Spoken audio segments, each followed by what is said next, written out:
Hello. This is Tales of Dread. I'm going to tell you a variety of park ranger horror stories. If you like our creepypasta, make sure to like, share, subscribe, and hit the bell icon.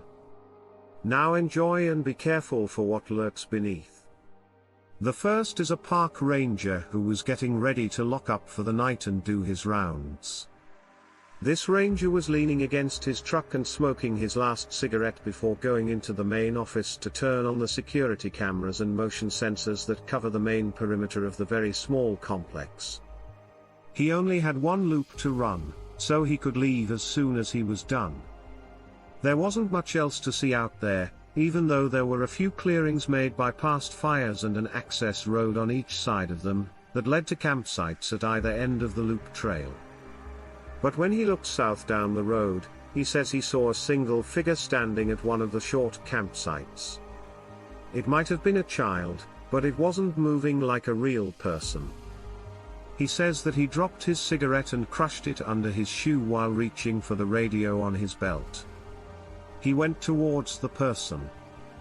Many people in national parks believe that monsters are out to get them. So park rangers are used to hearing stories like that and strange reports from campers and hikers, especially when they wander into restricted areas, but never with descriptions that made them think of something other than what they'd looked into before. So, when this part-time volunteer ranger got to where the figure had been standing, all that was left was a campfire that had burned out. He looked down to make sure the fire was out, then walked to the edge of the clearing and looked down the path in each direction. It was a very quiet night with a half moon shining in a clear sky, and there was no sign of anyone else who might have started that campfire. Campfires were not allowed in this area at all. This is just one of the strange things that rangers have to deal with all the time. There are a lot of reports like this. Come to the park dispatch, but it's clear that most of them are written off as drunk or partying people. But there are still a lot of reports from people that can't be explained, and I can't wait to tell you about a lot more. Keep an eye out for the next email. I was on the night shift at work. When it happened, I went through the park at night to make sure no animals were being hurt and no damage was being done. Most people who want to do harm come out to do this. It was very peaceful. One night, when my radio went off, it said that people had heard screaming over by the campsite, which is right next to a forest. When I got there, the rain had stopped, but people were still scared and said they could hear loud growling and guttural noises coming from the trees. When I got there, they were all standing around a fire, but nobody was talking or doing anything because their screams had woken everyone up. People at Campsite B said they saw someone run across the road in front of them and then disappear into the brush. Between sites A and C, this had happened. They would also pull over to see what was going on. It happened so fast that no one could really see what was going on. People at a site said that something also ran by them and made them scream. They didn't know what it was, and none of the people on the trip knew each other or had met before. They were all just random people who went to the park on the weekend. So I follow the path that whatever it was took to see if I can find any tracks or anything else. Almost nothing could be done. The ground was very hard, and there were a lot of people around the campsite because B is close to a lot of thick woods in the park. So it didn't come as a big surprise. There was something over there. I went to the next and closest campsite, A, where the paths had crossed, but again, I found nothing. Everything about it felt very strange. Everyone outside their tents seemed really scared, but they wouldn't talk much at all. They kept shining their flashlights into the dark trees, looking for something or waiting for something to come out of the dark. It was certainly creepy, and very quiet. I had my radio on because I thought we might hear something, but we didn't. Even though I was there that night, I didn't hear anything strange. I went home a few hours before dawn, and most people were still awake the next morning. Everyone at that camp quickly packed up and left as quickly as they could. I guess I had heard from the ranger who worked overnight. Someone in their tent was scared by what they saw at this campsite. Since then, I haven't heard much about it, but whatever they saw really scared them. It's really too bad. I hope that whatever it is doesn't make people stop coming. People do like camping at all times of the year. So, whatever this big animal is, I hope it leaves on its own. I hope it's just something like a moose or something that scared these people. It is the woods, after all, and people's nerves are a lot more on edge when they're out in the dark or on things they don't quite understand. We were checking out a campsite where there was blood and a lot of Bigfoot sightings had been reported. As we walked around the area, we kept an eye out for anything strange. We heard something big and heavy moving slowly through the bushes and breaking branches as it went. It ended. We once turned out the lights and heard something right next to us. It was breathing heavily and making strange noises. Suddenly, we saw a large dark shape jump right between my partner and me, then turn around to face us.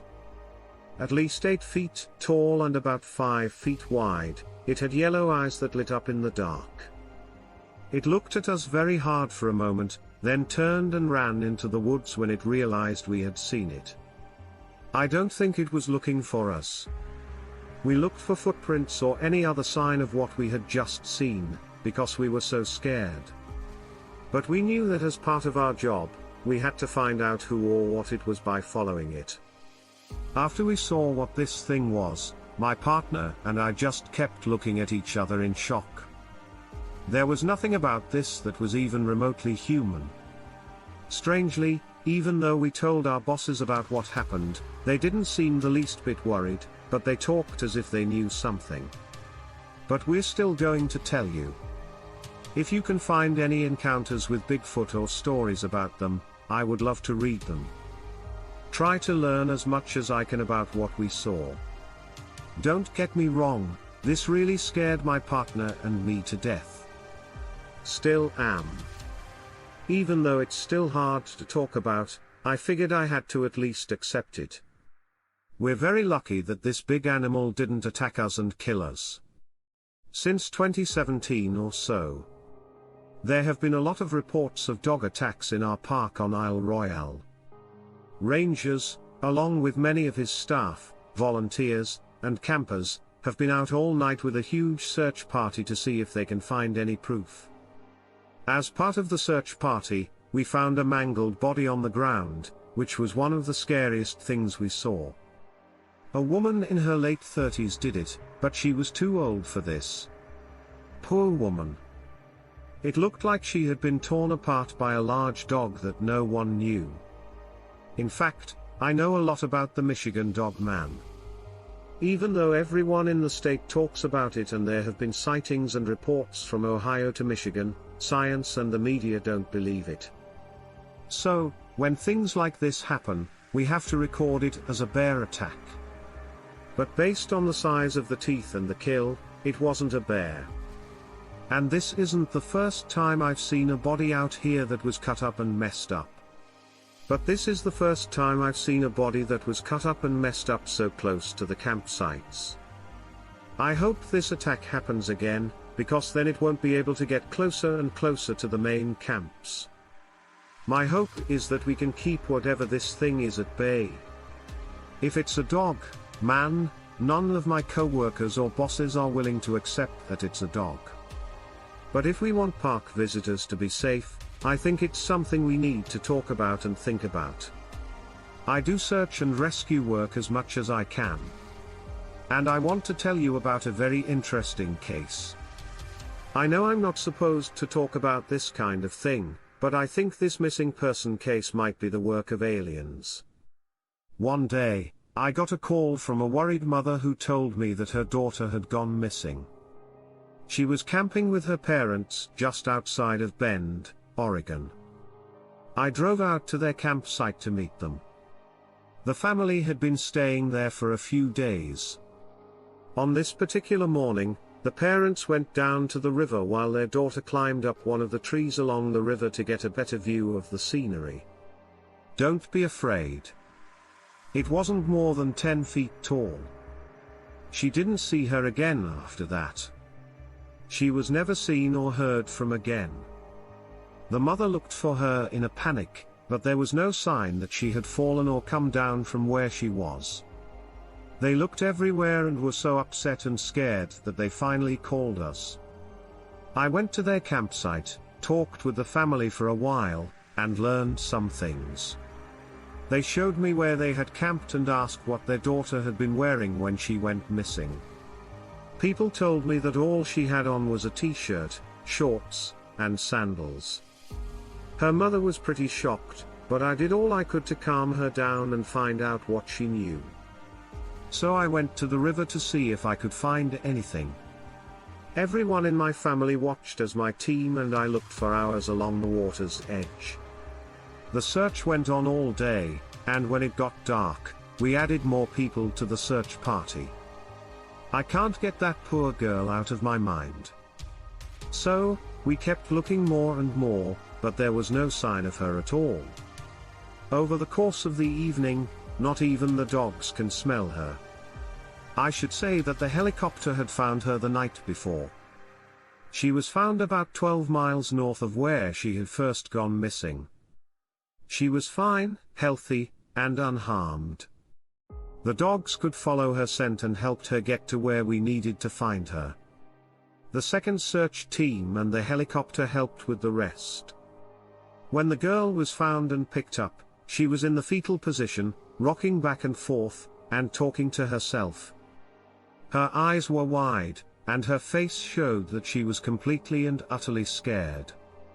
She put it on with force. We asked her if she was all right, but she didn't answer. We got in the helicopter and got her back to her family safely. Her mother started crying because she was so happy to see her. But the daughter didn't even act like she was happy to see her mom. She was just scared and had wide eyes and a face that was always changing. We tried to figure out what happened as best we could, but we never got clear answers.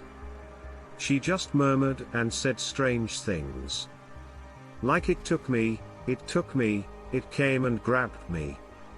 He told me to keep quiet. I couldn't go anywhere. Just weird stuff like that. She never gave any of us clear answers that helped us figure out what was going on with the investigation. But she was found on a small bluff, so she had to have gone 12 miles in the short time she was missing. We don't know what took her away. But I want to believe that it was aliens. It's the only thing I can think of that makes sense. And after spending my free time looking into alien abductions, everything seems to fit. But you know that I could be wrong, right?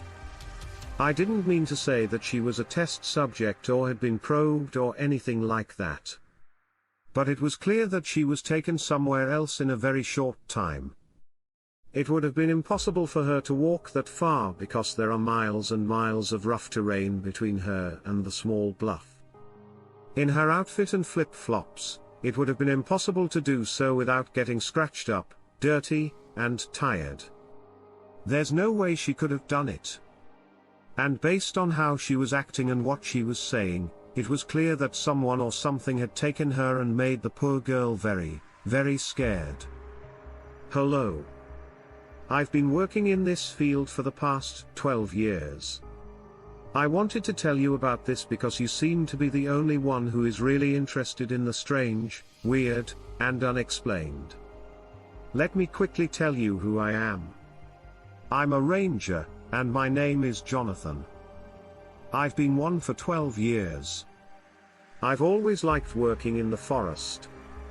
You can see that it's very quiet and peaceful, and it seems like the only way to make a living. You can really be one with nature, but I've seen and heard things that I can't explain, some of which were downright scary. I'll start by telling you what happened. I won't say what the town's name is, but I will say that it is very old and that the only people who live there are either people who used to live there or people who like to be completely alone. Most of the people who live there are old, so when we get a call in the middle of the night, it usually means that someone has died. This time was different, though. But it wasn't an old person who died. Instead, it was two hikers who were college students. They were walking through the woods when they came across a large tree that had fallen on them but was stuck between other trees. Now, I'm going to tell you what really happened, even though we wrote that the tree fell on them. The person I talked to said she saw them go up about 10 feet before turning around to go back to town. Then she saw a huge dog jump out of nowhere and attack both of them. And pull one of the girls away, but tore the other girl in half, dumping her insides on a tree below. When my partner and I went out there, we found their bodies less than 100 feet apart. We had to write this down because a tree had fallen on them and killed them. It just makes it easier to fill out the forms. Now, there was never any sign of this animal or dog. Their bodies and faces were so badly hurt that it was almost impossible to know who they were. To do it, we had to use dental records. This was also very close to town and in plain sight of a lot of people, so we had a lot of people who saw it for themselves. I don't know what could have made this happen or why it did. But I know one thing for sure, seeing a young woman like that get torn apart by something like, I don't know, a werewolf, does a number on you. Anyway, I hope this story was enough to show you that it's not always safe to be in the woods. Take it from someone who works in this field, like me. I see and experience tragedy a lot more than we're allowed to talk about. Unfortunately, this is a job that is often filled with tragedy. But we think and believe that the man got lost and confused and took a wrong turn. When he tried to climb up a nearly vertical cliff in the middle of the night, he fell to his death. We found his backpack about 20 yards from where he died, but there were no signs of where his body might have gone. You seem to have vanished into thin air. We don't know how long his body had been there or if he had died, but we didn't find any signs that an animal had hurt him.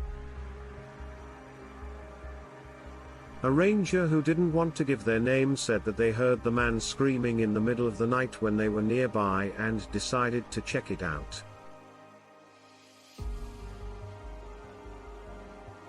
Nothing was there? I know this sounds crazy, but when we got to the scene, all my dog did was whine and stare at the rock wall.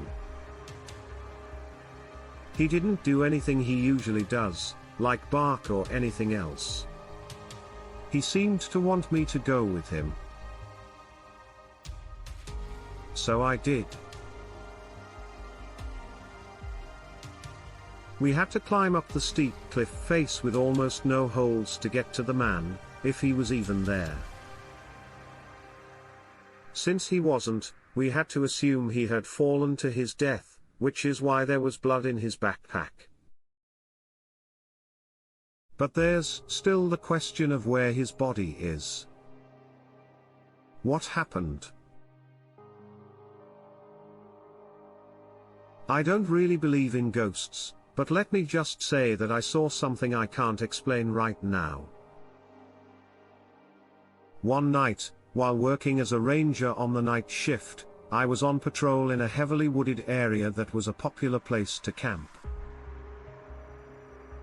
It was in the middle of Illinois. I won't say the name of the park. It's always seemed strange to me that this place is usually full of people during the day, but it's different at night. Not many campers stay here for the night. So, it was about 1:30 a.m., and I had just started my second patrol when I saw a tall, dark figure standing near an old cabin on one of the trails. I thought it was a stand-in for some reason. Because of how it looked and how still it was, someone had left it here as a joke. As I got closer, I saw that I was wrong about what I thought. It was moving very slowly, but when I shined my flashlight on it, I saw that it had no eyes, nose, mouth, or anything else on its face. It was just a dark shape that looked like it had arms and legs and was shaped exactly like a person. It was, of course, all black.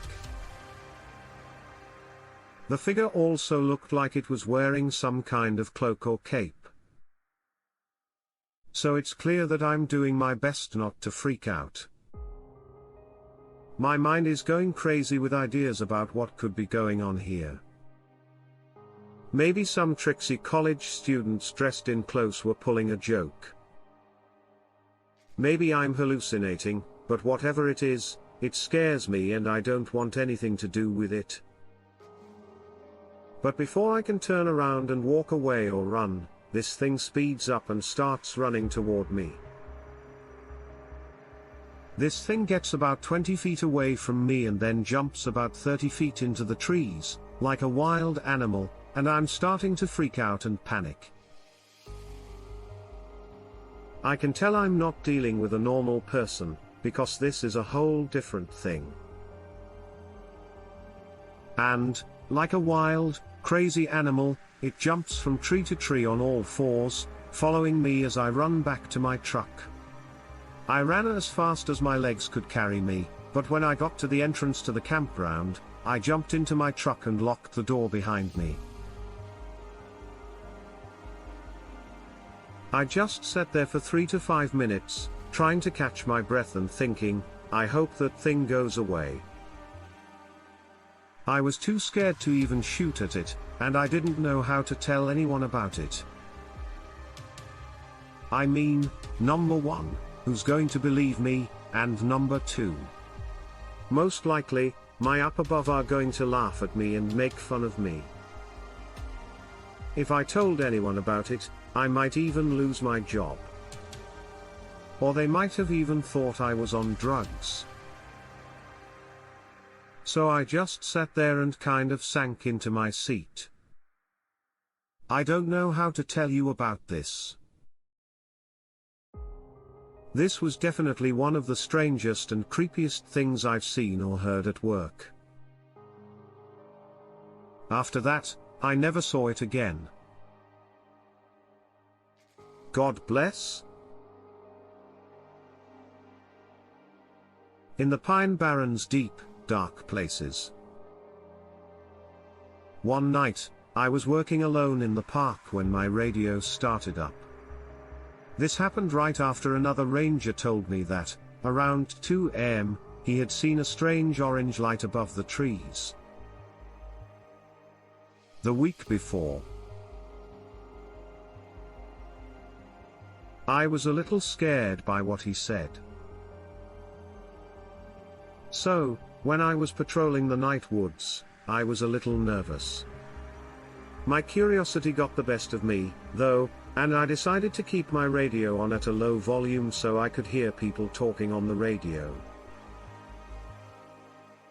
Now I had my dog at my side.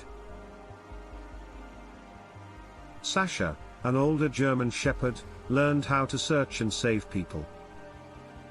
Even though she couldn't do much more than keep me company, she was a very loyal friend. We patrolled for about an hour before I heard again on my radio that hikers were being hurt by something. Just outside on Route 563. I parked the car on the side of the road and hiked into that part of the trail with nothing but a gun, 2 cans of pepper spray, bear spray, my flashlight, Sasha, who was on high alert, and as much courage as I could muster. We walked around the edge of the woods for almost 5 minutes while Sasha sniffed the air and whined. Something was on her mind for sure. She suddenly let out a yelp and ran into the brush. Without warning, I had to use all my strength to hold onto her leash as she dragged me through briars and thorns until she stopped dead in her tracks almost 100 feet away from where we were.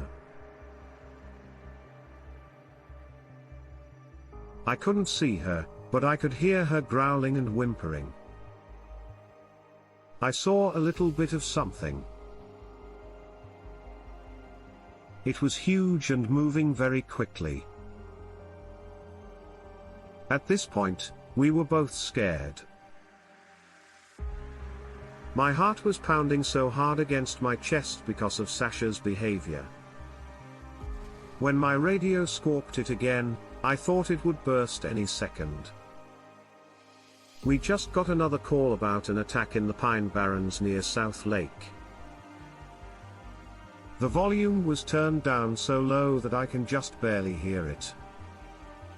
I told myself that whatever it was must have been close, and since my luck wasn't great at the moment, I would probably run into it. Then I heard the howling to my right. Already, Sasha was going crazy and yelping and growling like crazy. Well, I did.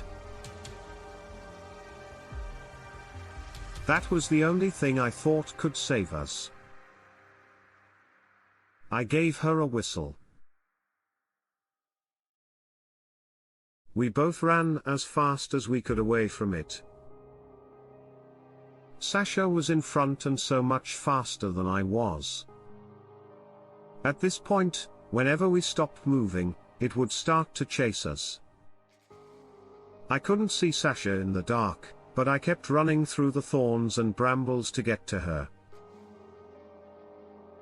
My ankle swelled up because I had tripped over some thorns. The worst.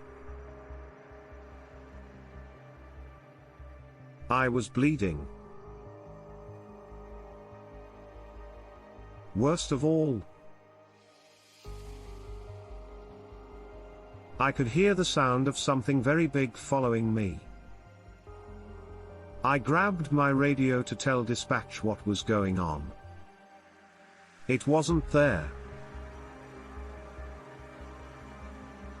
There was Sasha's leash and collar, but no radio. I frantically looked around in the dark of night until I heard a howl and a growl. Both of them fell down. Exactly where I was. That growl proves for sure that I did see something in the back. That was hard for me to understand.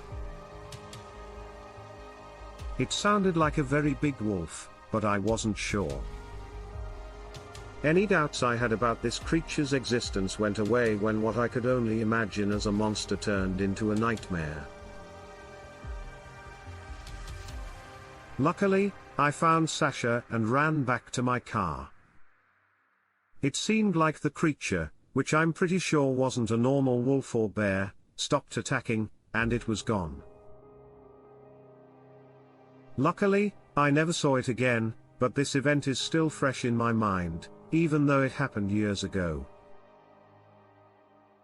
I've never been so scared at work before. I will never go back to that part of the park again. It's not my story, but one of my co-workers is a ranger who has been doing this for a long time. He told me about something that happened when he was leading a group of Boy Scouts out of the park at night so they could get to their cars. He had to cross a creek that was about 3 feet wide and 4 feet deep. As he got closer to the water with his flashlight, he heard loud growling sounds coming from the cliffs on both sides of him. He told me it was the scariest thing he's ever heard, even though it sounded like a big bear and a wolf but was much farther away. He knew that whatever it was, it sounded big, and it wouldn't let him pass without hitting him or scaring him away. So, he turned his flashlight to shine on the surface of the water and yelled at the boys crossing to stay away from the creek's edge and hurry up or we'd be here all night. They jumped across safely, and as soon as he could no longer see them, he heard a loud crash in front of him. He kept quickly turning off his light, but he never saw anything. He got to whatever it was, and it was trying to hide in the dark. But he didn't give it much thought. When I asked him a few years later if he had ever seen anything scary or after dark, he said, "No way, no how. I've been doing this for years, and that stretch of land is very creepy, especially after dark." The next summer, another ranger was going to check on a hiking family, a mother, father, and son, because he thought they were still in the same area. When he got close enough to their campsite, he saw 3 sets of 10 footprints going across the creek, but only 1 set going back into the woods. He found them all dead, and he had to write down that a bear had tried to eat them, but had only eaten some of them. That's the ranger I was emailing about and who sent me a picture of the area at sunset. Even the leader of that Boy Scout troop said what he saw looked like a big wolf, and he thinks it's the famous Michigan dogman. Also, it's not a good idea to go camping here at night. The woods just aren't as safe as they used to be. I remember that it was between midnight and 1 a.m. I was in the area right around Lolo Pass. It was the first time I had worked in this district. So, hearing about all the strange things people had seen and experienced in the past made me very nervous. There aren't many people out here. Even if nothing strange happens, you're likely to hear or feel something, which is why you can't even get cell service there. If your car breaks down or you get lost while on patrol, you feel very alone. Too many Bigfoot sightings have happened here for it not to be taken seriously from a safety point of view. So, I had already told dispatch earlier that night that I was going to check on some pull-offs between mile marker 44 and mile marker 42, right along Highway 12. In this area, a lot of people have seen Bigfoot. On both sides of the highway, there are mostly just bushes and a lot of thicket. At night, it is also definitely very, very dark out here. So I'm driving down the road, minding my own business, when my radio starts giving me trouble. I heard voices, but they were all mixed up and hard to understand. No one else was with me on patrol, though. So I thought maybe other rangers were trying to talk to me, but then I realized they weren't saying anything. It's just a lot of static noise. That sounded like it could be words.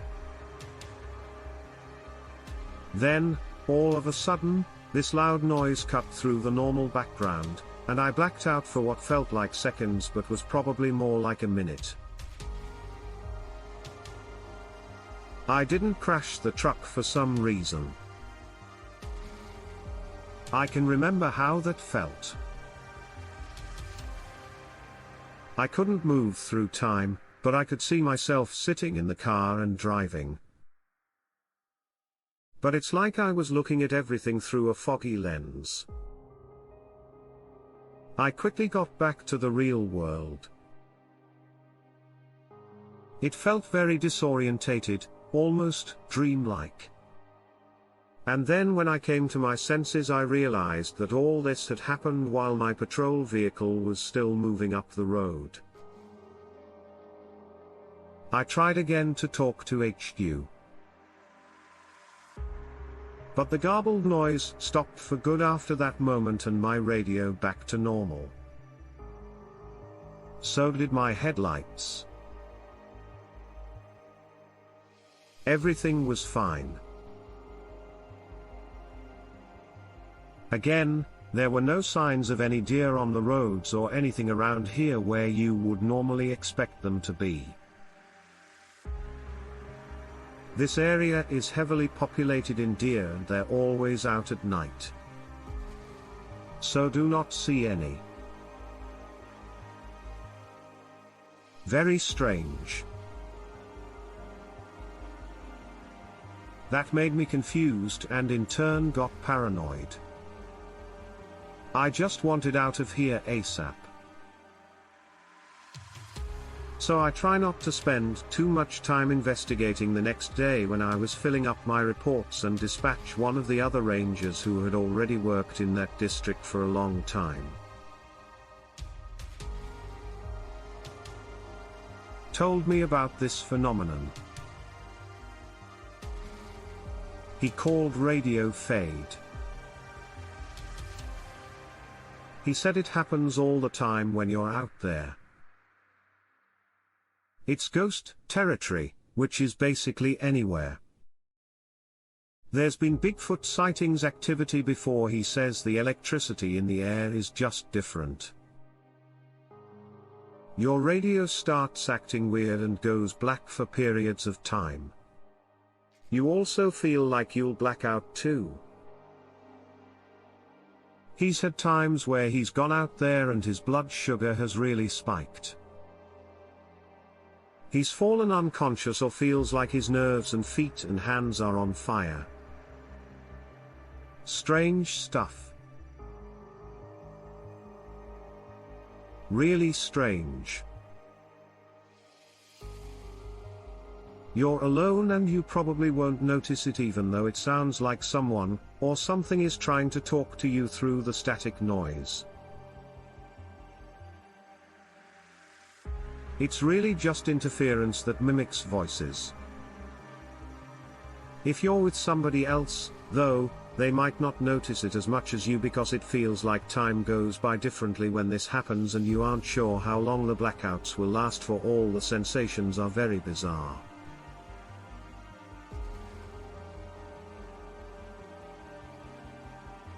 Not to mention something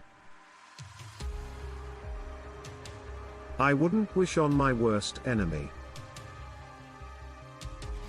Well, the day after this was pretty uneventful. Nothing had happened.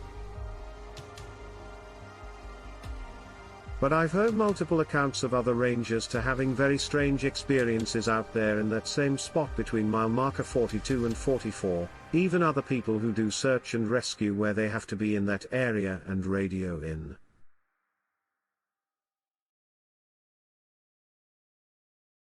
They also have reported strange radio chatter and blacking out. The only logical explanation that I could possibly come up with for such a phenomenon would be a magnetic field of disruption or to some of the natural effect. That's the only thing that can change the frequency of our brains, bodies, or the energy around us.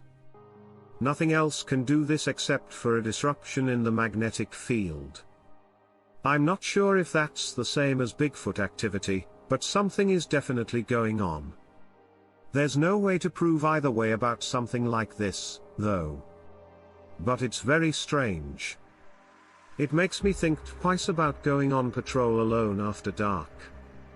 I don't know what really happens to people who pass out from whatever that noise was. I think the best way to describe it is like being stuck in a time warp or something, but I could be wrong overall. I haven't had anything like that night near the mountain since then. Nothing as scary as what happened there a year before I started working. Let me talk more about that. So, I just finished my last week of training in another district. When this guy came to our office for advice, he and his friends were planning to hike up a timberline link that is known for Bigfoot activity. They said that the main reason they wanted to go was because someone had posted weird photos of sticks arranged in strange patterns, claiming that they were proof of Bigfoot. They asked if anything strange like that had happened in the area. And I knew from past reports that rangers always talked about strange things being found up there. So I just told them that if they did decide to go, they should be careful. Even though my training was over a week later, I didn't find out what happened to them until I started working at Timberline. One night, when it was dark, they left the trailhead. They thought that if they left early, they could beat all the snow that was coming, but they only went a mile or two before turning around because it was so hard to walk through fresh snow drifts that high up on the mountain. The next morning, a ranger on patrol was driving up the access road when he saw something strange down below. When he got closer in his truck, he saw footprints. It was a giant barefoot, but based on how big, deep, and far apart the tracks were, it didn't look like a bear or anything else that lived in the area. It looked more like someone was wearing boots that were about 2 feet wider on each step than what you would expect based on the size of their feet. Also, each side had only 3 toes, which is very unusual for a living thing or anything else. Keep in mind that most have a paws and more than 1 toe. Anyway, the ranger carefully followed the prints all the way to the nearby Timberline Lake, where they just stopped out of nowhere, as if someone had just taken off. The ranger tried to follow the tracks back, but they were already covered in snow, making it impossible. So he asked for help from other rangers to try to figure out what kind of footprints were there. They walked around Timberland Lake for hours looking everywhere, but they didn't find anything until they looked at the water's edge near one of the wooden boat docks. They were more along the embankment and stopped suddenly again. Here, they found strange stick formations like the ones you see in movies like the Blair Witch Project, but they were much bigger and seemed to appear out of nowhere. They were very, very creepy. Afterward, we spent a lot of time walking around this area with the other rangers, but we didn't find anything else. We didn't understand why someone would have worn such big boots to hike up the mountain in the winter. Even though they looked more like human footprints, it's hard to say where they could have come from or gone without leaving any more tracks. It didn't make any sense. It was also strange that there were no other footprints leading up to those ones from anywhere near the trailhead. This meant that whoever made those had to have walked all the way from somewhere down below on flat ground, where there should have been lots of other footprints instead. So far as I know, it's still a big mystery. It could be one of the other rangers, the park service, or another law enforcement group trying to mess with us. But that's not likely at all. The other strange thing is that whoever made those tracks in the snow must have been pretty heavy, judging by how deep they went into the snow. Then, of course, a young woman told them that her son wouldn't go into a certain part of the state forest. What he saw in there scared him so much. She said that his story changed every time she asked him what scared him. First, he said he saw something big walking around and looking at him, but it wasn't a person or a bear. Instead, he said, it was walking on 2 legs and didn't look like any animal he had ever seen. He kept saying sometimes that whatever it was had long arms and legs but almost no neck. His parents even took him to the local doctor, who did a sort of checkup but didn't find anything wrong with him.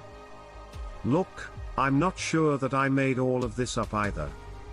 But as you've seen, things get pretty crazy out here on the job, and I'm still not sure what to believe and what not to believe. Everything seems so strange, and to be honest, the real world is even more strange than fiction. I used to help out with search and rescue. But that job was different. I went to the Forest Service to become a park ranger. Well, I was out with my friend, who we'll call Jake, one day. He is another ranger, but a newbie. We'd heard that strange things were going on in this area right before a shift. One of us asked if they could tell us anything about it or give us more information. On our way out of patrol, there wasn't much to go on. We were driving in the truck and just talking about stuff when something happened that still makes me sick to think about. When we got to a place where there were footprints near the road. These things caught our eye, of course. So the tracks going into the woods were huge.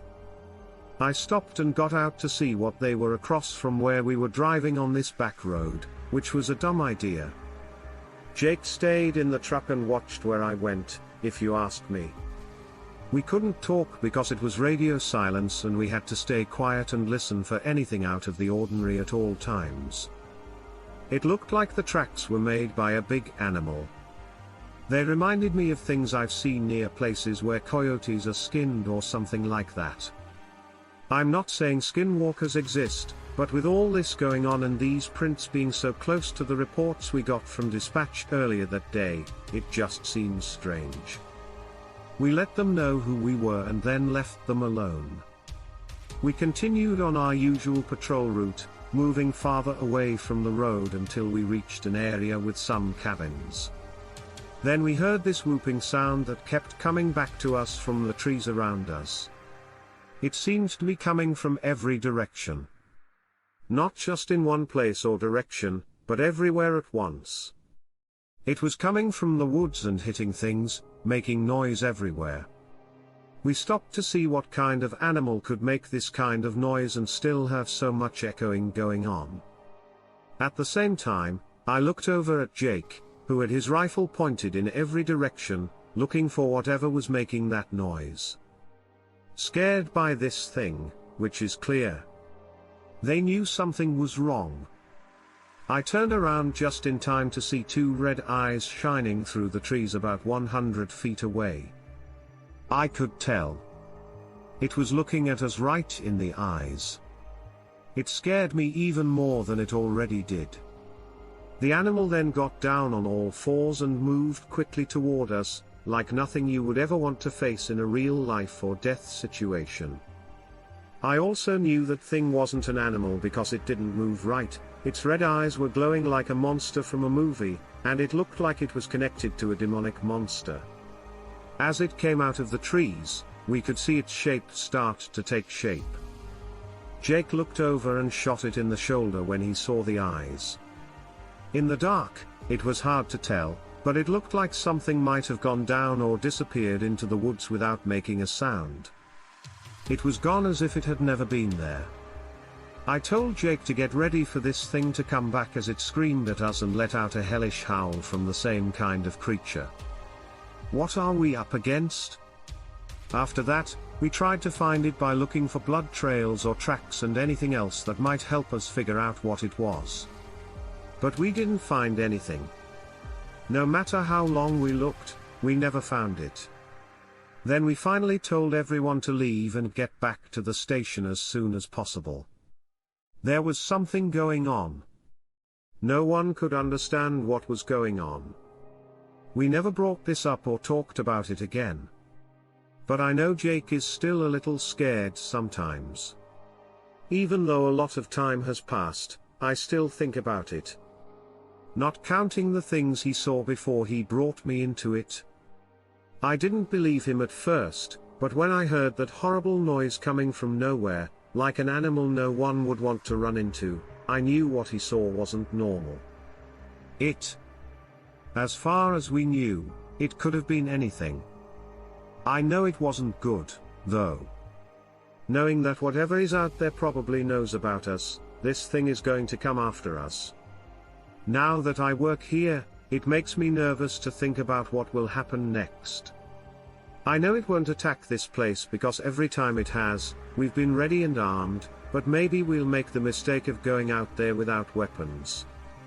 When I was weak and caught by this thing one day, I heard that there was a lot of noise in the far northeastern part of the park.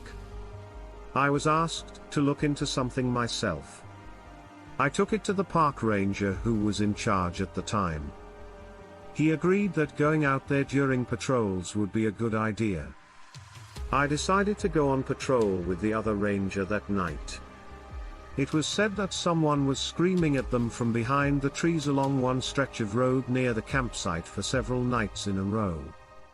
It sounded vaguely human, but also not human. There were two men who saw it. I made it my goal to talk to them in person. When we got to where they had been camping before, it was getting dark, so we thought it might take a while to find any clues.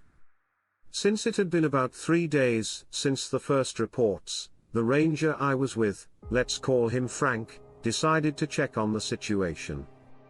We parted ways. He went to the left, and I went to the right, where I thought there would be less thick plants. I kept walking and occasionally called out, hoping to find someone because I thought they were the ones screaming. Every few minutes, I'd call back, and Frank would say that he was on his way back but hadn't found anything yet. I went another 200 yards before I heard what sounded like something running through some brush nearby. Usually, this wouldn't have been a problem, but it sounded like a very large two-legged creature was coming toward us. I turned around right away and started walking back toward the car. Even though I didn't want to see what was coming, even a fool could tell that what sounded like was coming for me. When I heard this, I did my best to get away from what could have been a bear, a mountain lion, or, worst of all, what other people had thought was a Sasquatch before we left camp that night. Frank joined me just as we got to our car, which was parked about 80 yards away from where he'd been looking when he answered earlier. At this point, there were loud noises all around us, so we couldn't hear each other unless we spoke very loudly. The screams filled the forest with life. I quickly said that we should get back in the car. I didn't. We started driving back to Base Offs right away. Base Offs was about 15 minutes away from where we were on patrol. My heart was beating fast the whole time these creatures or something was going on in the forest at night. I was told to write a detailed account of what had happened to us out there, and I even drew pictures of the creature I had seen that night. Frank, on the other hand, was asked about the creatures, which he had seen for sure. I didn't know which came first, the fear or the shaking. It took him a while to convince himself that he wasn't having a dream. He did indeed see something dangerous. All of this was solved when we decided, and now we're not allowed to talk about it. I think that as rangers, we accepted that there might be some theories about Bigfoot, and that those theories are in fact true. Of course, this led to more questions and guesses than to any real answers that could be used. Let's just say that we finished our patrols after that without any problems and talked about other strange things that had happened. I'm pretty sure that's what made us believe. At least for me, it did. Greetings Reddit. I saw my very first cryptid not too long ago. I was a camp host at a national forest and got a temporary full-time job there. I was to replace a maintenance worker for a couple of weeks while he went away on vacation. In the meantime, I got up early, went for a run, and then went back to the cabin. I live in the campground now, and when I was getting ready for work a few days before the incident, I saw a young woman leaving her campsite. She said she had just gotten there and woke up to a strange sound. In the middle of the night, I was driving on a lower road for maintenance workers. As I got close to a clearing with a dirt berm on one side, I realized that I was in the wrong place. I hit something with my truck there, and it almost made me fall out of my seat. Once I got my mind and body back together, I got out of the truck to see what was going on. What I saw wasn't made by people, at least not by the hands that jumped back into my truck. I turned around quickly and went back to camp. There, I grabbed my gun from the door of the cabin, put it in the truck's gun rack, and drove onto the dirt berm. When I got out of the truck about 100 yards from where I hit it, whatever it was now standing on two legs and reaching with its arms. At first, I thought it was a werewolf or a Bigfoot-like creature. I did what anyone else would have done. I raised my rifle and fired a shot right at the head of the thing. The bullet hit it right in the middle, killing it instantly. I stood there for a few seconds and looked around, thinking how lucky I was that no one else had seen it. Then I got back in my truck and went about my day after work. When I got back to camp, I took a shower before dinner. When I got to work the next day, a co-worker came up to me and asked if anyone else had seen what had happened the day before. I asked him why he was interested. He told me that a sheriff's deputy had stopped by and asked if anyone had driven into that clearing and hit something with their car. When I told him what happened, he said he would talk to the officer on my behalf. I don't like how I feel about this. I work for the US government as a park ranger, and I see a lot of strange things. In fact, just last week, a woman who was hiking with her boyfriend called my dispatch. Along the Grizzly Ridge Trail, they had seen something they couldn't explain. She said it was a two-legged animal that walked on two legs. They could see its arms and legs, but they said it had no tail or anything else. I had never heard of anything like that before. So I went to look into this sighting myself when I got a call about it. Well, I did find something good. I saw something walk across the stream with one leg in the air, almost like it was walking funny. It would take these big steps with one leg in the air, then the other, almost like it was bounding across the stream. At first, it might have been a coyote, but nothing about this looked right. I thought this because the head and eyes looked very much like those of a wolf and seemed to almost glow in the moonlight. It stood about 6 to 7 feet tall. If I recall correctly, it was not very bright. At first, I thought I was seeing things, but when I was sure this thing was real, I pulled out my G22 and shot at it. It didn't even move at all. I tried to shoot at its heart or lungs, but the bullets just seemed to bounce off its body. My first thought was that this must have been a failed military experiment. It just kept looking at me. But then it went away.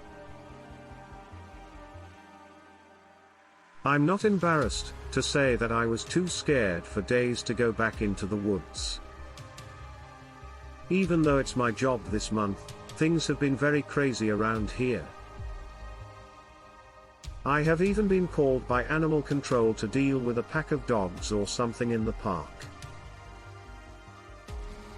Ever since mid-June. They would hunt animals all over town, and now they have come here. I can't stop thinking about what I saw, and it bothers me every second of every day. Up to this point. These odd things that only seem to happen here and there. Was that the case? Now I'm hearing that these things are happening all over the place. Perhaps there is a link. I have been a ranger for some time. I've seen a lot of strange things, but most of them are secret, so I can't talk about them. Still, I'll tell you about one. I was driving my patrol car down the highway when I got a really scary call on the radio. Someone told them that one of their friends was being attacked by something at one of the campsites, and they told them about it. I drove over as quickly as I could to find out what was going on. When I got there were a lot of cars parked around the campsite, and everyone there seemed to be very worried about everything. People who were supposed to be camping here couldn't be found anywhere, but they had left all their stuff behind, so it didn't look like they just left and went home. A few of them were close to each other. They told me that something very big had attacked them while they were sleeping and must have taken one of their friends away. I kept my gun close to me and kept an eye out for anything strange. I saw some very big footprints on the ground, as well as blood stains that led into the woods. People call the creature that left the prints Bigfoot. Even though it doesn't look like any Bigfoot I've ever seen. It was one of the big ones. There was no way this could have been a bear. I didn't see any claw marks or teeth marks anywhere, but the biggest thing that scared me was how big the footprints were. I got a call on the radio for help, but no one came to help me. I thought they might have been doing something else that kept them from helping. Then, in the distance, I hear a scream. At this point, it sounded like there were people at another campsite who needed help. I can't take it anymore. I told someone to go back to their car and get a gun while I kept walking down the bloody path into the forest. When I got to where the screams were coming from, I will never forget what I saw. Whatever I was looking at must have come from hell. It had 3 eyes and almost looked like a person, except that it was covered in gross hair. I can't really tell you what it was like, but I've never seen anything like it before.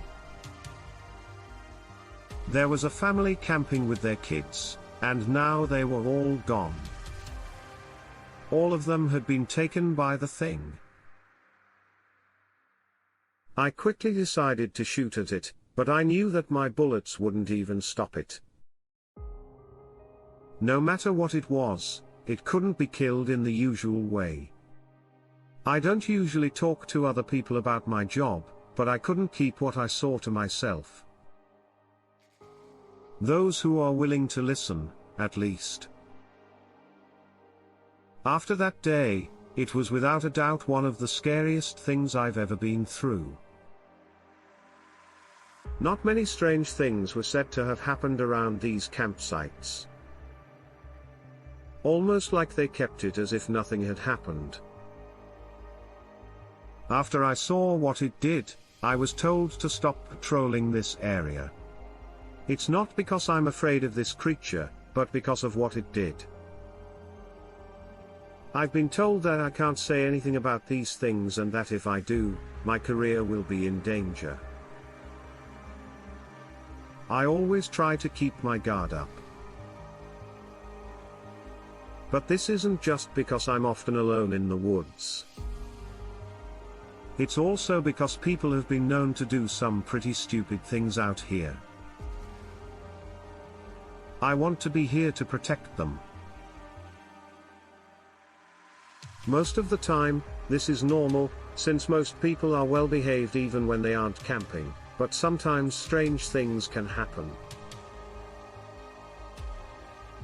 At first, everything was fine. I was alone at the campsite at night, making rounds. I didn't really think anything would happen. I was looking up at the sky and noticed something interesting. Whatever it was moved along the edge of the trees. At first, I didn't give it much thought. I thought it might be a bird or animal, but as I watched, it became clear that it wasn't an animal at all. This was some kind of ugly animal that I don't think I've ever seen before. It was tall and skinny, with long arms and a skinny body. I thought I saw some kind of hair on this thing, but it was too dark to tell what color it was. It had a long snout like that of a wolf or a dog and green eyes that glowed dimly. Its legs were so long that its stride was almost funny as it walked away. I was so scared when I saw it that I couldn't believe it, but I didn't want to show myself until it got closer.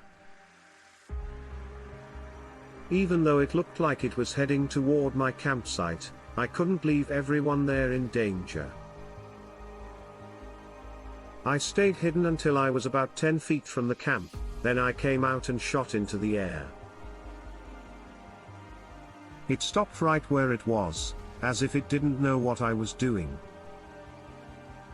I think it also saw that there were now people at this campsite and that we were all in danger. It stopped for a second, then turned around and ran back the way it had come, towards the tree line. I tried again, but this time I missed. I was too scared to aim well, so whatever mischief it had in mind, I got away with it. I got the other campers up and told them what happened. Even though I only saw it for a few seconds, it's like a brand on my mind. Whatever it was I shot at, it was evil. After that, I never went patrolling alone at night again. One night, I turned on my radio and heard that someone else had seen the same thing. Something happened to me that I will never forget.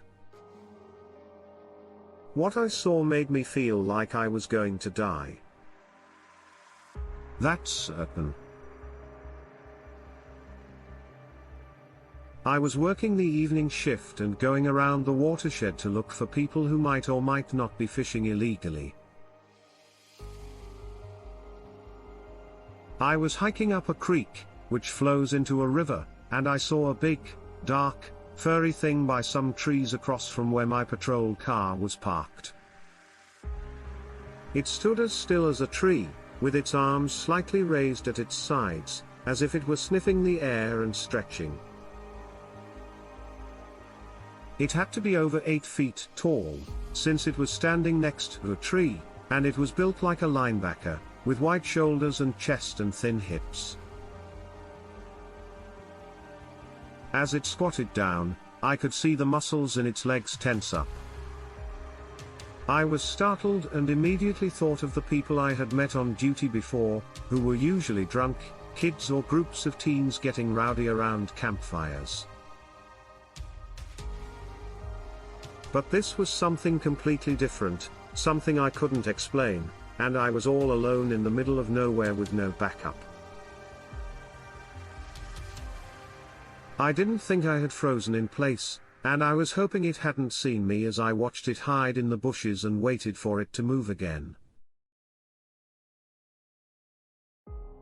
Then I heard my radio buzzing, which meant that the other rangers were reporting having the same experience. Then it took off into the woods running as fast as it could.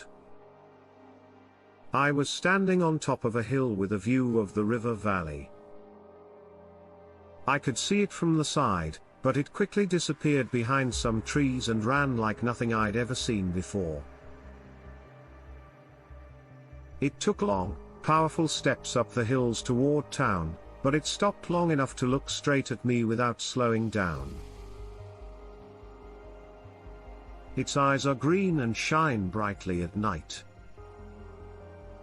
I was terrified, and as a search and rescue officer, I still don't know what kind of animal it was. Every day, it is our job to search and lead. Every day I patrolled back and forth looking for anything strange was just like any other day. It's the same boring routine, and as I was thinking this, I heard something. As I got closer, I could tell it was a man screaming for help. This was my chance to do something important. As I followed the sound, I could tell more and more that it was a man calling for help. He was on his knees and covered in mud when I found him. He looks like he hasn't eaten in days and is beaten up. He yelled at me to help him, and then he started crying and telling me that something big and hairy grabbed him in the woods and brought him here, telling him that if he tried to get away, it would kill him.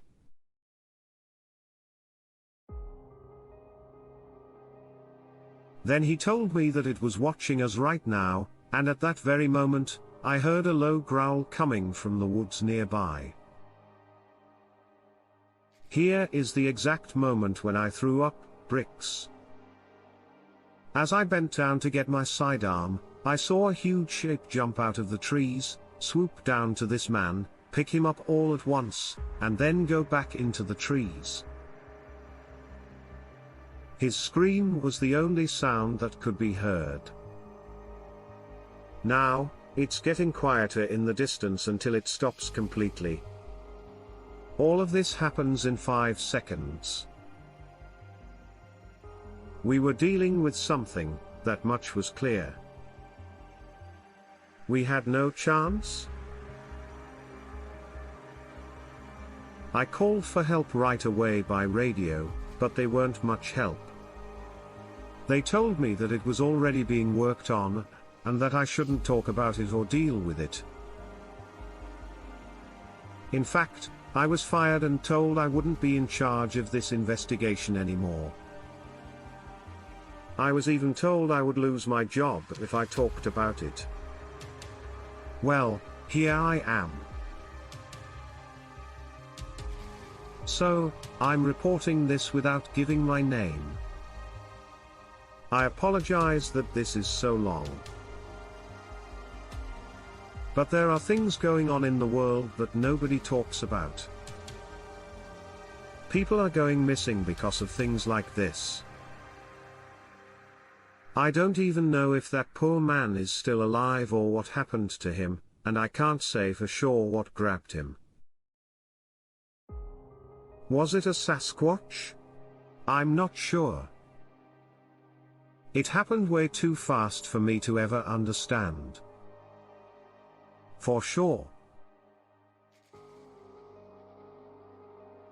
I think that when I was a young ranger, I saw what most people would call a Bigfoot. I was a seasonal ranger for the Forest Service at the time. I was told to keep an eye on the Tampa River, which runs through Pickens County. Now, this is the kind of thing you usually keep quiet about, but talking about it kind of helps bring it all back down to earth. If I don't share it, I just feel like a huge weight is on my shoulders. So let me start by telling you what my friends, family, and fellow rangers have told me about myself. I am a person who is too careful. While patrolling the routes, other rangers could be caught speeding or not wearing all the right gear, even though they could get away with taking shortcuts. But I'm not like that. When I go to work, I bring everything I need and make sure I have 2 of everything. But even being too careful didn't prepare me for what I saw that day. I woke up that morning and did my usual things, like making coffee and eating breakfast before going on a long ride. It was a nice day. It wasn't a big deal that they were dressed for camping. Before I go out into the field, I always go through all these different possibilities in my head. What if I find someone fishing without a license? What if someone gets hurt on the water and needs help? What if someone tries to steal something? We can handle it if it's something small. But if the job is too big for one person, we call for help. I'm working with a ranger named Kelly, and I told them it would be a few minutes before my ride came. So we went out on patrol. We have no trouble getting through the first 2 launch ramps. When something moves next to the river, I asked if he had seen that. We've moved about 80 yards from where we were, and there's a big person standing at the edge of the bank down into the water. It did not look like a regular person. It looked like its head and body were 3 times as big as they were, and its fur was rough and reddish brown. As we got closer, though, we could see that it wasn't a person. As soon as it heard us coming, it turned to face us. Then we could see that it had bright eyes and horns on its head. This thing had hair and looked like a demon. It didn't turn into a cell. No. And ran like lightning across the bank and into the woods. I almost peed my pants, and Kelly starts shouting from behind me, "What is it? What is it? What did you see?" And I just told him that I wasn't sure, we needed to find out. Just as we're getting ready to look around, Florida Department of Law Enforcement rangers show up and ask us what we saw. That day, there was something in the woods with us. But I didn't get a chance to go back and check things out until the next day. I realized just how close I was to dying. I talked with a few of the park rangers. They told me what had happened when I got home from work. All of the other rangers had been called away from their posts and had been working hard for hours to find whatever it was that had attacked several people. How many people did this thing hurt?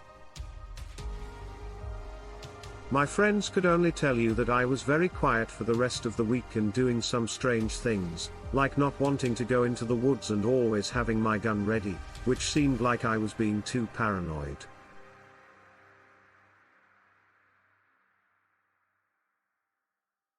I know that whatever it was real, and I will never forget what I saw that day on the river bank. Hi, my name is Joe. I work for the Forest Service in a small town about an hour or 2 from both South Lake Tahoe and Reno. People have been saying for a few months that they've seen very big tracks around here, but until recently, we didn't think much of it because we thought the tracks were made by black bears, since there are a lot of them around here.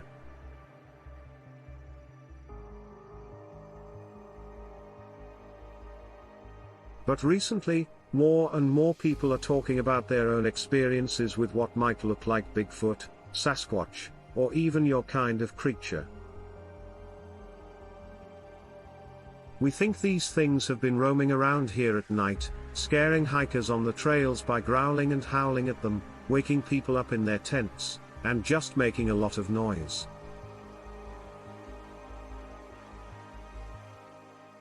When I first heard these stories, my first thought was that they were all made up. Maybe we just had a few drunk college kids who broke into the house to scare people away.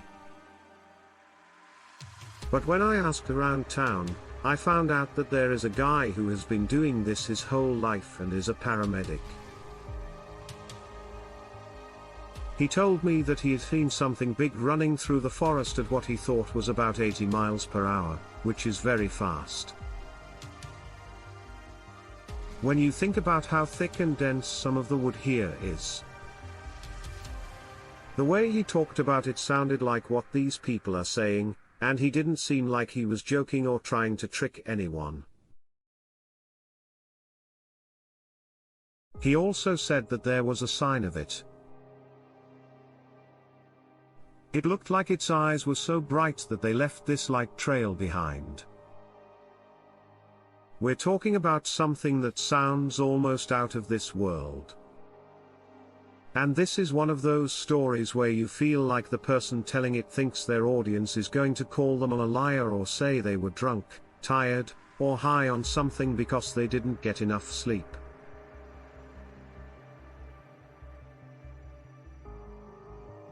This makes me wonder why someone would make up a story like this, where they say they saw something like this running through the forest. Maybe some people out here are seeing something that could be dangerous. At this point, I don't know what to think, so I'll let you guys do all the research. We should figure out what's going on as soon as possible, because these reports of encounters keep coming in more and more often and don't seem to stop. We still have a lot of work to do. I'm not sure if anyone else in my community has seen or heard anything like this before, but just in case, keep your eyes open. I was on patrol in the New Mexico mountains. When I saw these three-toed prints, I had already gone about 4 miles out of my way to see them. At first, they might have thought they were bear prints. I got a better look, though. They were too big to be black bear cubs at first. I thought maybe this was something else. I was following these tracks when all of a sudden they stopped in what looked like an old creek bed that had dried up and was covered in sagebrush. It was really strange to see that there were no other tracks on the trail for a while, and then all of a sudden these tracks started up again, as if whatever it was had just lifted it up or sent it flying.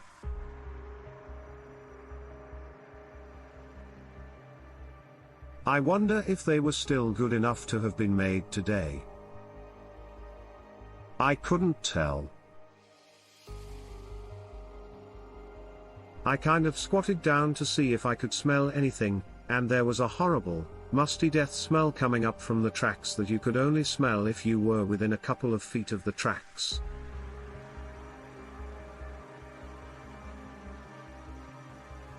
So I started following them from there, and it was clear that whatever it was had been going around in a route or loop and backtracking. That's when I found this group of pine trees. There were a lot of broken and torn trees in the middle. I finally got back down to the ground, called my friend, and asked him if he knew anything about what I had seen.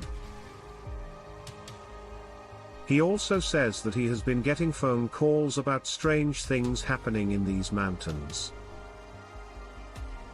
I don't know exactly what this was made of, but I can tell you that it wasn't a black bear walking on 2 legs. This was a very different thing. We're up against something we don't know anything about. This happened before I became a ranger. I had moved away from the area where most of these things had happened.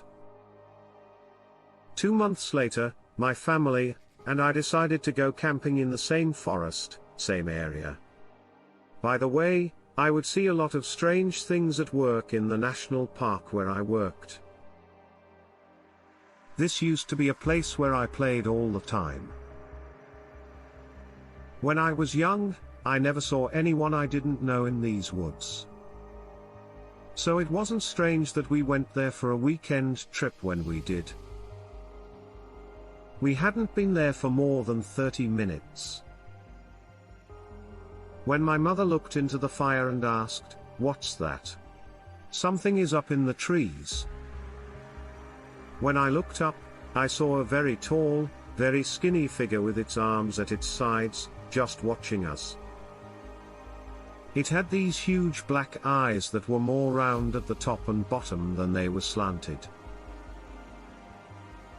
It kind of made me think of a big bug. After staring at each other for about 10 seconds, my father started yelling at me and my brother-in-law to stop looking at it. He ran away, which probably was the worst thing he could have done. He wanted us to turn away from this thing or maybe even run when we saw it. But I felt drawn to it instead, and I wasn't even scared, like I wasn't as scared as I should have been. I felt like this thing put me into a trance and took me to another world. As I looked at it, the whole thing, the meeting, and everything else was so strange. I remember that the night was quiet and there were no crickets. It felt like time had slowed down and sped up at the same time. There was no way this could have been a person. This had nothing to do with that. I'm not sure where this thing came from, but it seems to have crept up on us and been watching us from the trees. We weren't paying enough attention to what was going on around us. Something I chase after a lot of campers for these days. My mom only saw it because the light was moving. This thing scared me a lot, and if anyone has ever seen anything like it, please let me know. If not, I'm starting to wonder. I've been seeing something that shouldn't be there or shouldn't be there in the world we live in. I've tried to figure out what kind of animal this might have been based on the sound, size, and speed, but nothing seems to fit.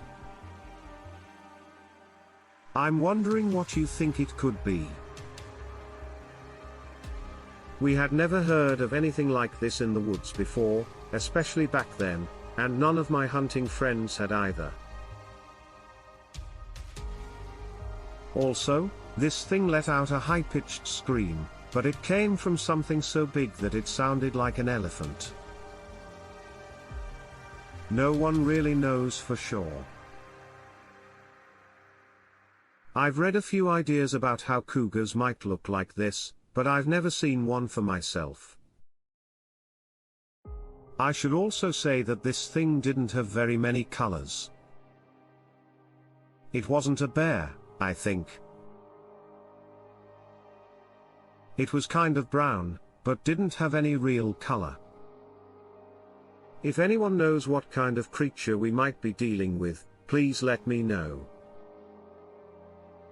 This memory has been haunting me for a very, very long time. So I have a lot of stories to tell you. But first, let me tell you about myself. You can call me Bill. I used to work in North Carolina's range of services in the early to mid-2000s. This was one of the first times I helped with a search and rescue. We were trying to find a lost hiker. In this section, we had to go far into the beginning of the Pisgah National Forest. It's very dark out. There are a lot of trees and a lot of woods. At night, it gets very dark and covered with leaves. Even moonlight has a hard time getting through, but it wasn't like anything that had happened yet. We were pretty sure that this was just a hiker who had gotten lost and was walking in circles. He was lucky to still be alive when we found him, and he said that he wasn't alone out there. We asked him if he had been hiking with anyone else who had also gone missing. He didn't mean that when he said there were other things out there at night. The other search and rescue worker with us said he saw a big animal that looked like an ape following us. It was said to have long hair and a tail like a lizard's whip. Even though he was fine, the guy was still very, very weird. Another story I want to tell you is one that a good friend told me. His grandmother is from England, and one of the first things I remember her telling me was that she had seen Bigfoot. In the 1920s, she was in the Scottish Highlands with her family. They were on their way to a nearby small town when she saw this thing. She said it was tall, covered in dark hair, and walked like a wild, hairy man. She thought it was a farmer playing a joke on her, but when it moved quickly and strongly, she realized what it was. This really happened back then. They didn't know what a Bigfoot was, but they knew they were real, living things, even though she kept calling it a wild hairy man instead of a Bigfoot. I think this Bigfoot creature went after her and almost killed the horse before giving up. Another ranger who worked in the Smoky Mountains tells me another story. He was sent to one of the ranger stations way back behind the Cataloochee. He said that the night was very quiet. He had been in the station for about an hour when he heard a deep, strange coughing sound right outside. It sounded like something huge was trying to clear its throat so it could flim. He looks out the window and sees what looks like a big Bigfoot standing on its hind legs and looking right at him. My friend didn't stay long enough to see if it came inside. That's one of those times when you wish you had your gun with you and ready to go. Now, the last story I'll tell you is by far the most scary. When I think about it, I still get chills.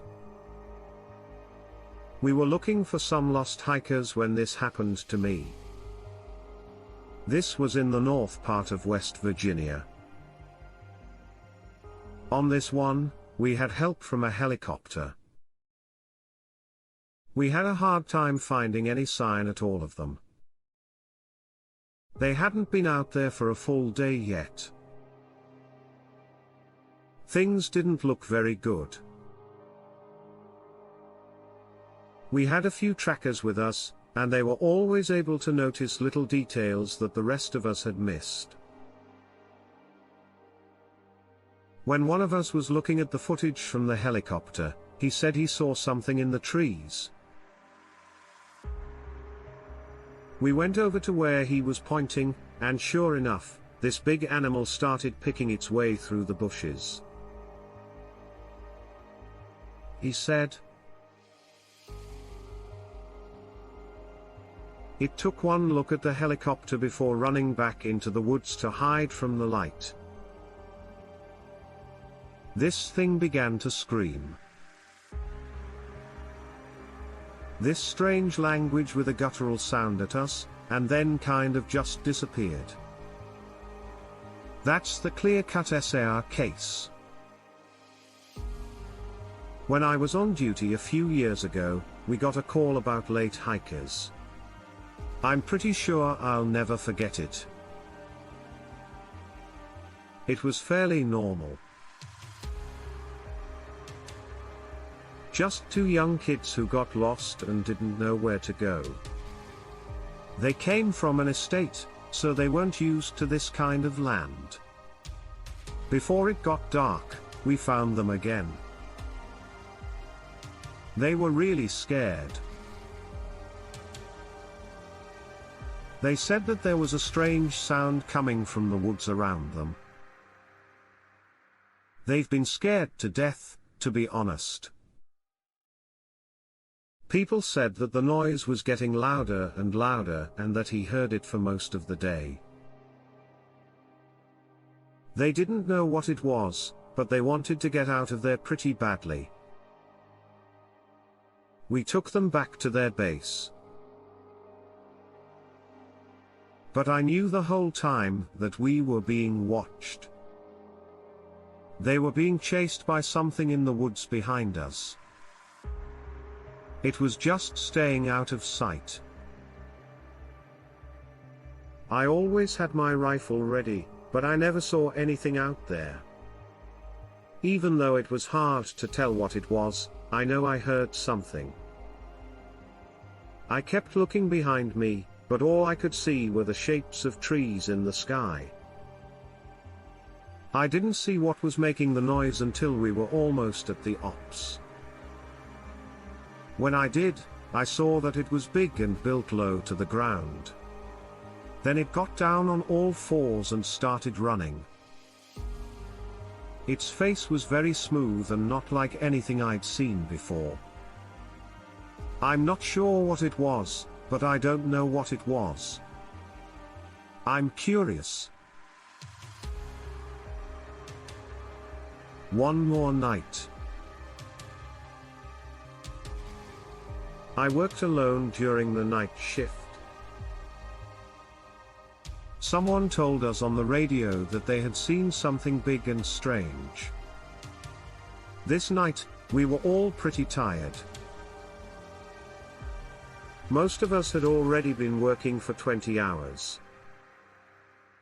This thing went into a place that had both dense forests and open fields. The person who saw it said it looked like a huge black blur moving very quickly through a field.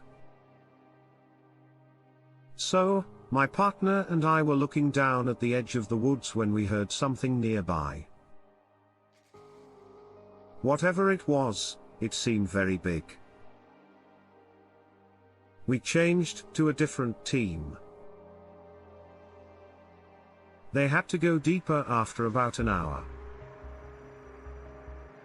We attacked their first post, but my partner told me to go over a small hill so we could see the area behind it better. As I walk toward where she told me to go, she gets on the radio and starts yelling at everyone to get out. She is yelling that this big black thing is coming right at us, but I can't hear her. When she finally comes over the hill toward me, she tells me that something was following us. She said it looked like a big, hairy, yellow-eyed dog, but its legs were like a man's and not like hawks. Before she could get to the other side of the road, it caught up with her. So she went back up here to get away from it.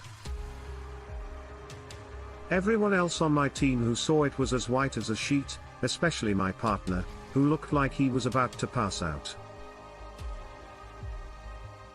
None of them could really tell us what we had seen, and we never did find out.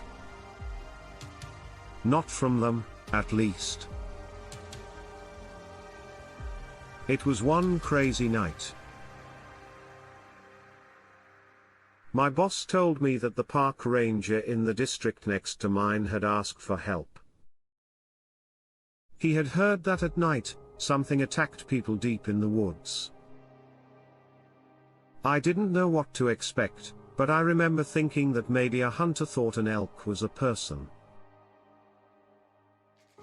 Because it wasn't hunting season, all of these ideas were quickly thrown out. I know people hunt without permission, though, so I don't know. I was just trying to come up with anything. So I go find the ranger and we get right to work looking for any clues he might have missed. We broke up so we could cover more ground. In the forest, it didn't take long for it to get dark. Soon, things got very scary. Looking at night. One sure way to get away from people. We were trying out different trails when I heard two people fighting. I shouted to the other park ranger, but he didn't answer. Then I heard things breaking around me, and whatever it was getting closer. I thought it would be best to go back and see what was in the woods. I slowly turned around and looked into the tree's darkness. Everywhere you look, there's nothing but thick trees and what looks like darkness. But something big was getting closer and closer, and I could start to get out of shape. It was dark brown with black spots all over it, and as it moved closer to me, its orange eyes got brighter and brighter until it stopped. I couldn't tell what it was, but I could tell it was big and had a row of spikes going down its back like long spines. It sounded like metal was scraping against metal. Then it sort of went away. I never saw it again, but I knew it was still there. It's like I just wanted to let me know it was there by making itself known. So I quickly got my service pistol out and got ready for this thing. I never saw it again, though. But I could still hear it waiting, lingering, and hiding in the shadows about 10 feet away in the woods.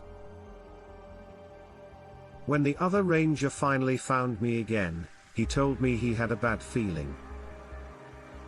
I told him that a big animal was following us and that I thought it was a dangerous predator. He told me that he believed me and that he felt like he was being watched and stopped. He was concerned that it was a very large mountain lion, but I knew based off what little I saw. In reality, it was something else. I was just about to start my night shift. When the park closes at 10, my day is over. I was driving through the back roads to get out of the park at around midnight. There were no cars going toward town on the road. Less than 20,000 people live there. Many people might think of it as a very small town. So I'm driving down the road when I see something dart across it in front of me. It looked like a big coyote, and as it ran toward me, it turned its head and stared at my car. I hit the brakes pretty hard, but it just kept running into the woods, about 6 to 7 feet with each step. It was big and scared me to death. To get back to the station, I drove like a bat out of hell. There's no way it was a big cat I knew got loose and ran into the park or any other kind of big cat. It couldn't have been a coyote, fox, or any other animal I know of. It was simply too big. It was at least as big as a Great Dane. Since then, I had seen it at least 3 times more in the 2 weeks that followed. It wasn't mean, but it was more of a creepy presence than anything else. So, even though nothing really big happened, my experiences still make me feel very uneasy. There was something else that had happened to another park ranger in Idaho. Now, his sister lives on the prairie with her family, close to a town in Idaho that she won't say the name of. She's about 25 miles south of Boise. She told us that there's some type of large black dog that she sees out near the prairie regularly, and it's freaking her out. She said that she could see its eyes at night and that it always seemed to follow her on the road. And do you know what kind of animal or creature this could be? Many thanks. This is what it was like for me to work as a forced service worker and deal with a dogman. We're not supposed to talk about this, but I'm sure you hear it a lot. I'm not going to say who I am in this email because it's not important. I hope you don't mind, But when I first joined, I didn't know what a dogman was or have any experience with them. I had heard it from other rangers, but I thought it was just a Midwestern myth like Bigfoot is in the Pacific Northwest. This was the case until one night after a few years. I would have a terrifying standoff with one of these things, and let me tell you, they are much scarier than you could ever imagine. I don't think you should try to find them. Lucky for me, they mean trouble. I already have to decide what to do for a living, so put me right in the middle of the woods where these things are supposed to live. Amy, the first time I saw these things wasn't in the woods, as most people would think, but on a popular trail that goes along the edge of one of our larger lakes. I was by myself, which is something I no longer do. I always go on trips with someone. Just then, the sun went down behind the trees. There was only about half an hour left until it was completely dark. I wanted to make sure that all of the hikers and bikers got home safely. Before then, when the sun went down, I'd probably get a second wind and be able to keep going for another hour or two. But you already know how things work. As I sped along this section of the trail, I saw movement up ahead and under a thicket of ferns.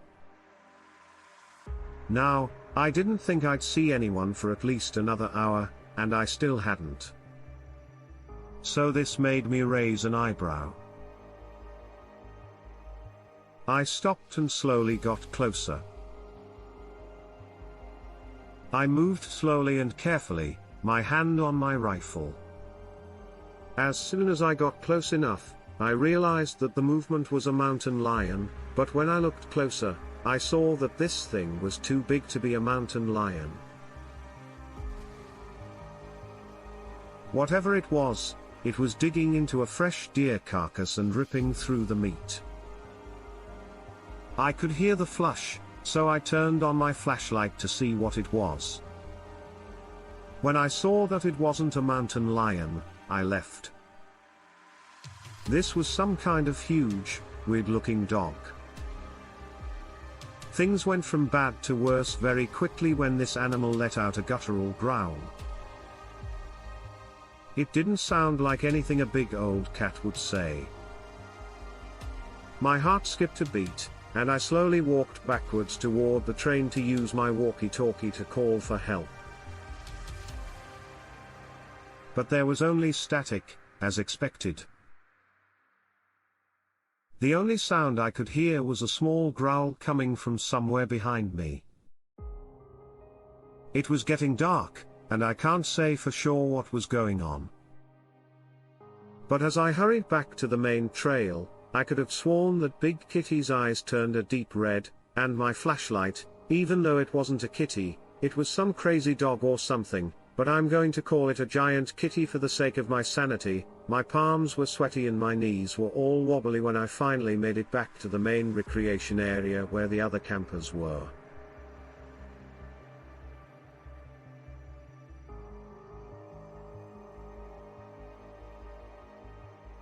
Everyone was staring at me with worried looks on their faces, so I guess I must have looked like a ghost.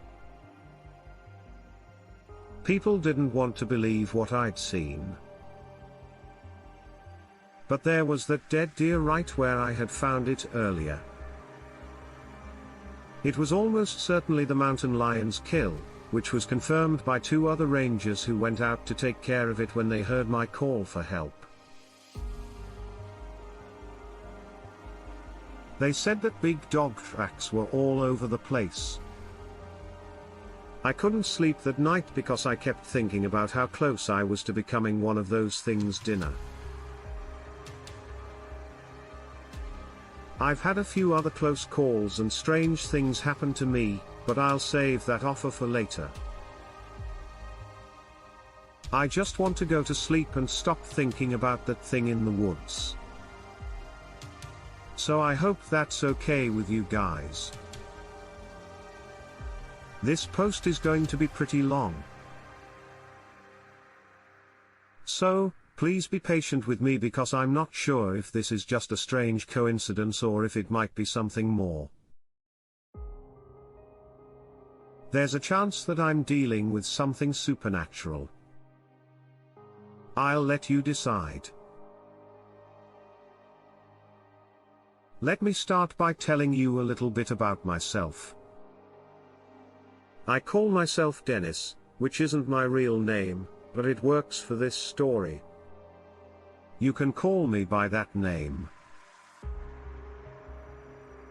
I'm from a small town in the national park where I work that is full of trees. I guess I'll just keep that to myself for now.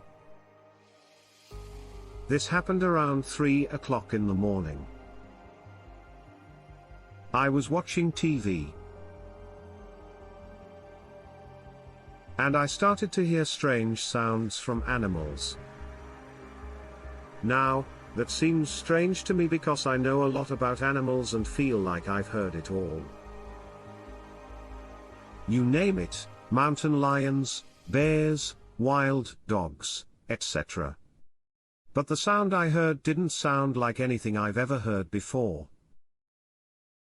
So that was the first red flag, and then I started to hear heavy, fast breathing. It sounded like someone was drowning, but it was much deeper and more guttural. It sounded like the person who was speaking was big and had been smoking about 3 packs of cigarettes a day for the last 10 years. So, as I sit here and listen to this, I think I should pull out my phone and start to record the noise. So I do this, and the noise of my breathing stops. Just everything stops all of a sudden. Not only do I no longer hear myself breathing, but all the crickets around me have also stopped. I'm beginning to get a little unnerved and I start to feel like I'm no longer safe. I feel like something is watching me, but I'm not sure what it is. So, I check my surroundings and make sure I have everything I need, because who knows what it could have been. And then I start to think that I'm probably not dealing with an ordinary animal. This could be another thing. I don't like going into the hole. It seems strange.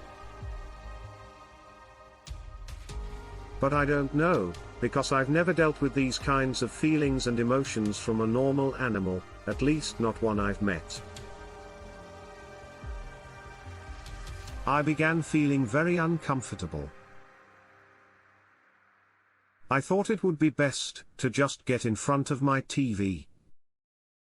Go ahead and get started. I still have no idea what kind of animal this might have been. When I was in college, I heard this story.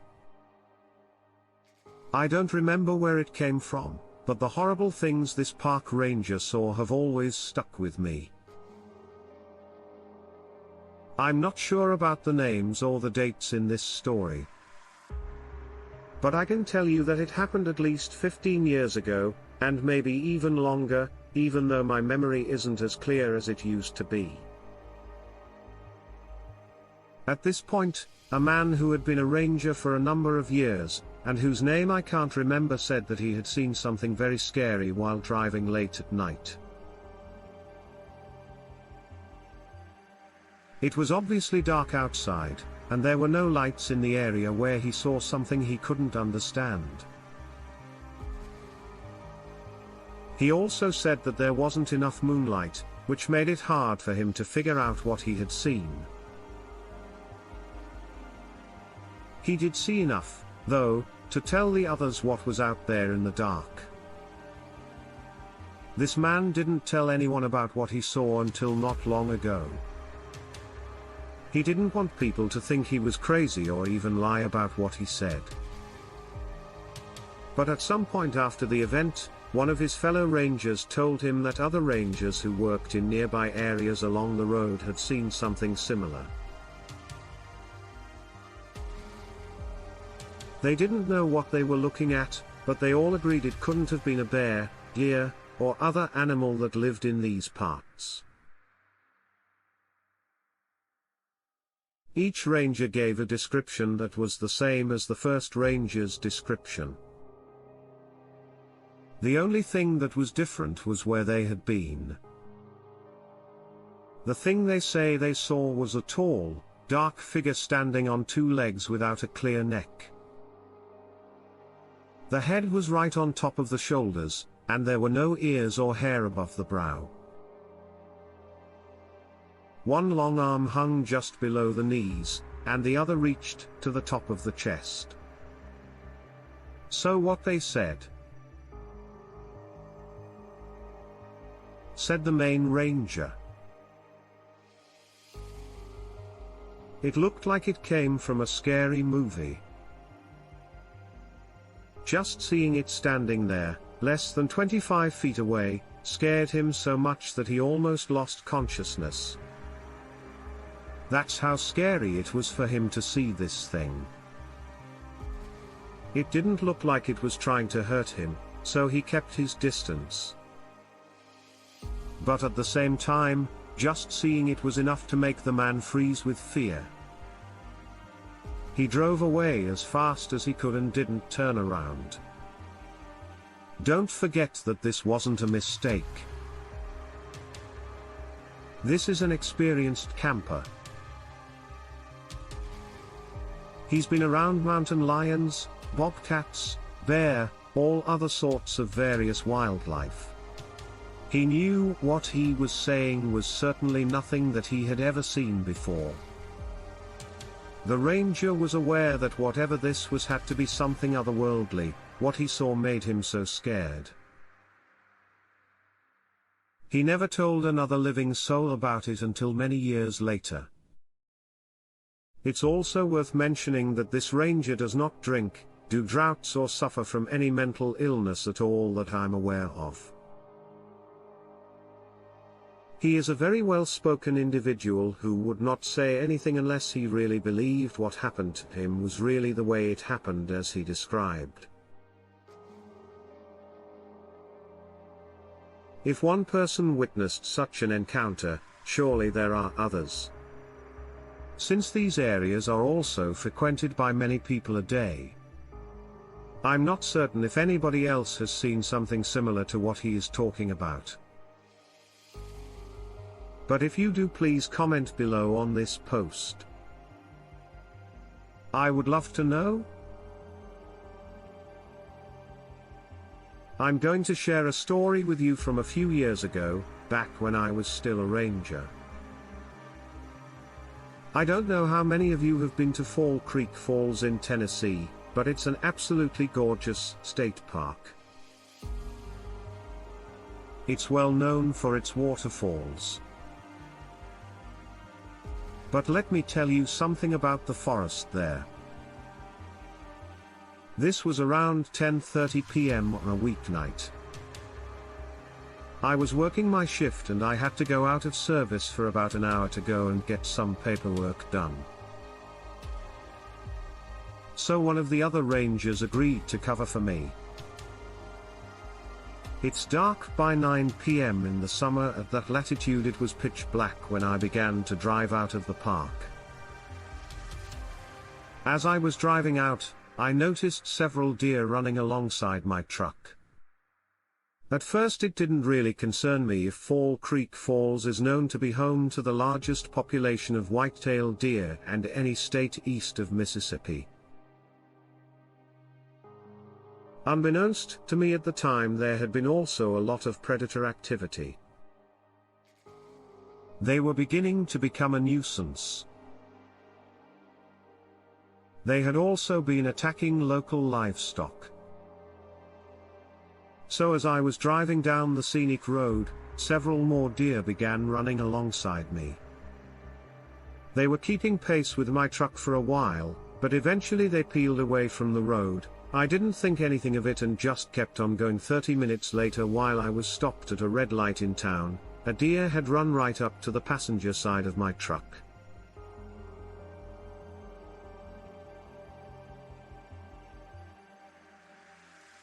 It wasn't attacking me or anything and just trotted along the bumper for a little while, then ran off into the brush on the other side of the road. I'm not sure how much of you know about deer behavior, but they typically don't act like this. When they see headlights coming their way, they turn away and run from them. So, what was happening here? Well, I didn't find out till later, but after seeing 3 or 4 deer running alongside my truck for 30 minutes, uninterrupted, something else from the forest joined them and it was pacing me. That's when I realized these poor deer had been being chased out and hunted by something. Of course, when this is going on, I didn't think too much of it. Deer are typically skittish, and they're not always comfortable around people. Hence why this behavior was so bizarre. So for them to act like this means there was something else nearby. I really wanted to see what was making them act like this. So I kept driving towards the west side of town the whole way. Every streetlight I passed, I would try and look over my shoulder at the car behind me every few seconds to make sure it wasn't getting too close.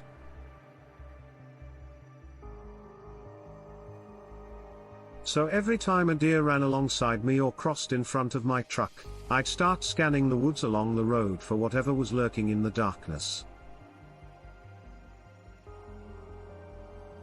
I eventually got home without further incident and went inside to get some rest. The next day I went back out. It turned out that one of the other rangers had found a dead deer on the side of the road near where I actually saw them running right along with my truck, judging by how much damage was done to the carcass.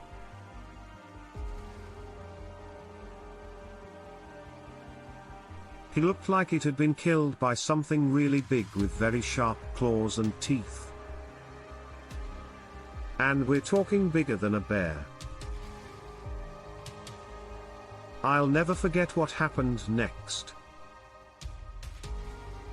Well, roughly, about 2 weeks later I was finishing up work right around the same time and another ranger had come up to me and asked me if I'd seen anything odd lately.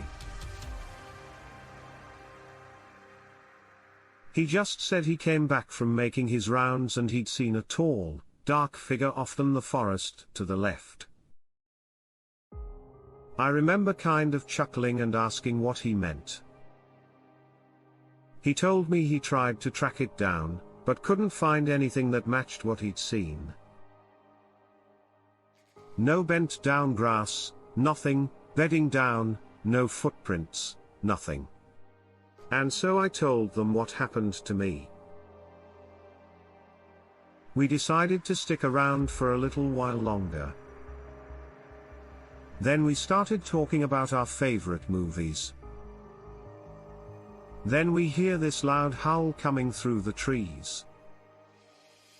This howl was coming deep within the woods, but it did not sound like any animal native to Tennessee or even North America that we knew of. It sounded like some kind of cross between a wolf howl and a coyote yelp mixed with a deep, guttural bellow. We heard again a few seconds later, this time directly behind us, just on the other side. That's when we looked at each other and both just started to slowly back away. I don't know how much you know about animal behavior, but when wolves or coyotes start howling like that, they're either calling out to their pack mates that they found food or they're giving away their location so another member of the pack can come in for the kill.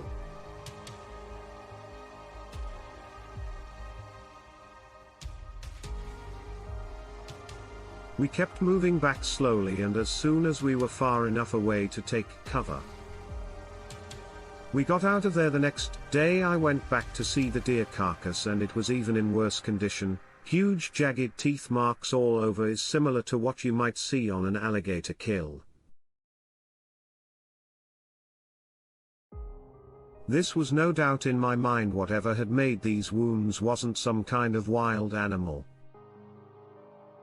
This looked like the result of something that was non-human, that had very, very large teeth. The incident at Fall Creek Falls isn't the strangest thing that's happened to me while working as a ranger for the state park.